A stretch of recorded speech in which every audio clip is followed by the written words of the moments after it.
দেখো, শিরক করলে লা ইলাহা ইল্লাল্লাহ কাজে আসবে না। শিরক করলে লা ইলাহা ইল্লাল্লাহ কাজে আসবে না। কথাটি আরো স্পষ্ট করি।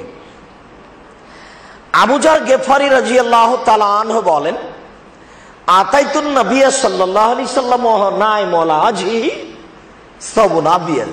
আমি আবু যার গেফারি একদা আল্লাহর নবীর নিকটে আসলাম, দেখি তিনি ঘুমিয়ে, তার মুখের উপর একটা সাদা কাপড় আছে। আমি আবু যার গেফারি আল্লাহর নবীর নিকটে আসলাম, দেখি তিনি ঘুমিয়ে, তার মুখের উপর একটা সাদা কাপড় আছে। আমি চলে গেলাম। ফাআতাইতুহু ওয়াকাদ ইস্তাইকাজা। আবার আসলাম, দেখি তিনি জেগে গেছেন। আমি তখন চলে গেছি।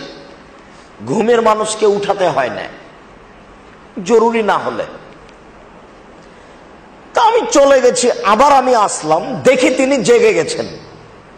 তা আমাকে দেখে বলছেন, আবু যার, মা মিন আবদিন কালা লা ইলাহা ইল্লাল্লাহ মা তাআলা যালিক।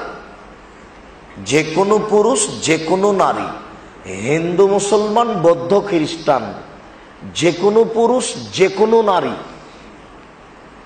লা ইলাহা ইল্লাল্লাহ বলল, ও মা তাআলা যালিক, আর এই কথার উপরে মারা গেল, এটা নষ্ট হয়নি, এটা কেটে যায়নি, এটা বাতিল হয়নি।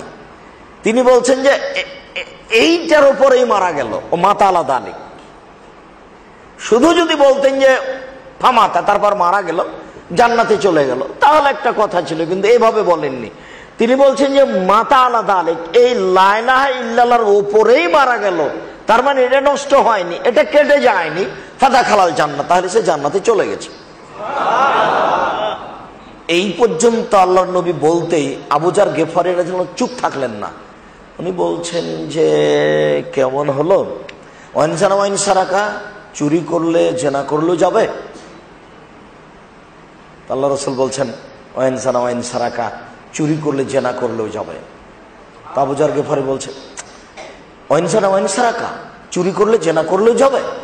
আল্লাহ রাসূল বলছেন ওয়াইনসানা ওয়াইন সারাকা, চুরি করলে জেনা করলেও যাবে।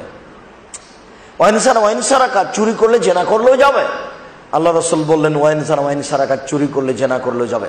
আল্লাহ রাগলাম আবু যার, আবু যারের নাক মাটিতে মিশে যাক, আমি বলছি জান্নাতে যাবে, তোমার এত মন্তব্য কেন? আমি বলছি জান্নাতে যাবে, তোমার নাক মাটিতে মিশে যাক, তুমি আপত্তি করো কেন? আমি আপনাকে যেটা বলতে চেয়েছি সেটা হলো এই, জেনা মহাপাপ, এ কথা ঠিক। জেনা মহাপাপ, এই কথা ঠিক। জেনা এত বড় পাপ, জেনা এত বড় পাপ, জেনা এত বড় পাপ যে অবিবাহিত অবস্থায় যদি পুরুষ নারী জেনা করে, তাহলে তাকে 100 লাঠি পিটিয়ে এলাকা থেকে 1 বছরের জন্য তাড়িয়ে দিতে হবে। তিনি বলেন বিবাহিত পুরুষ নারী যদি জেনা করে, তাহলে তাকে ইট ঢেল পাথর দিয়ে মেরে মেরে মেরে ফেলতে হবে। এদেশের লাখো দুলা ভাইকে ইট ঢেল পাথর দিয়ে মেরে ফেলতে হবে যারা সেলিকার সাথে জেনায় লিপ্ত হয়েছে। এদেশের লাখো ভাবিকে ইট ঢেল পাথর দিয়ে মেরে ফেলতে হবে যারা দেবরের সাথে জেনায় লিপ্ত হয়েছে। এদেশের লাখো পুরুষকে ইট ঢেল পাথর দিয়ে মেরে ফেলতে হবে যাদের স্ত্রী থাকার পরেও অন্য মহিলার সাথে জেনায় লিপ্ত হয়েছে। এদেশের লাখো মহিলাকে ইট ঢেল পাথর দিয়ে মেরে ফেলতে হবে যাদের স্বামী থাকার পরেও অন্য পুরুষের সাথে জেনায় লিপ্ত হয়েছে। বলছিলাম জেনা মহাপাপ। জেনা যত বড়ই পাপ হোক না কেন, জেনার মাধ্যমে লা ইলাহা ইল্লাল্লাহ কেটে যায়নি। এই জন্য আল্লাহর নবী বলছেন জেনা করলেও যাবে, চুরি করলেও যাবে, তবে অষ্টাধাতুর আংটি হাতে থাকলে হবে না। ওইটা পাপ, এটার চেয়ে কত বড় এবং কত পাওয়ার তার, এই কথা ভাষা দিয়ে বুঝাতে পারবো না।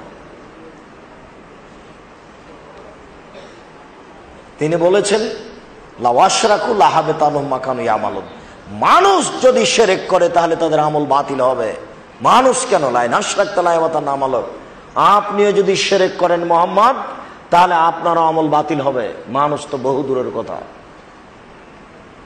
বিচারের মাঠে আল্লাহ তাআলা বলবেন, ইয়াবনা আদম লা আতাইতানি বিকুরাবিল আরজি খাতায়া সুম্মা লাকিতানি লা তুশরিক বি শাইআ লা আতাইতুকা বিকুরাবিহা মাগফিরা।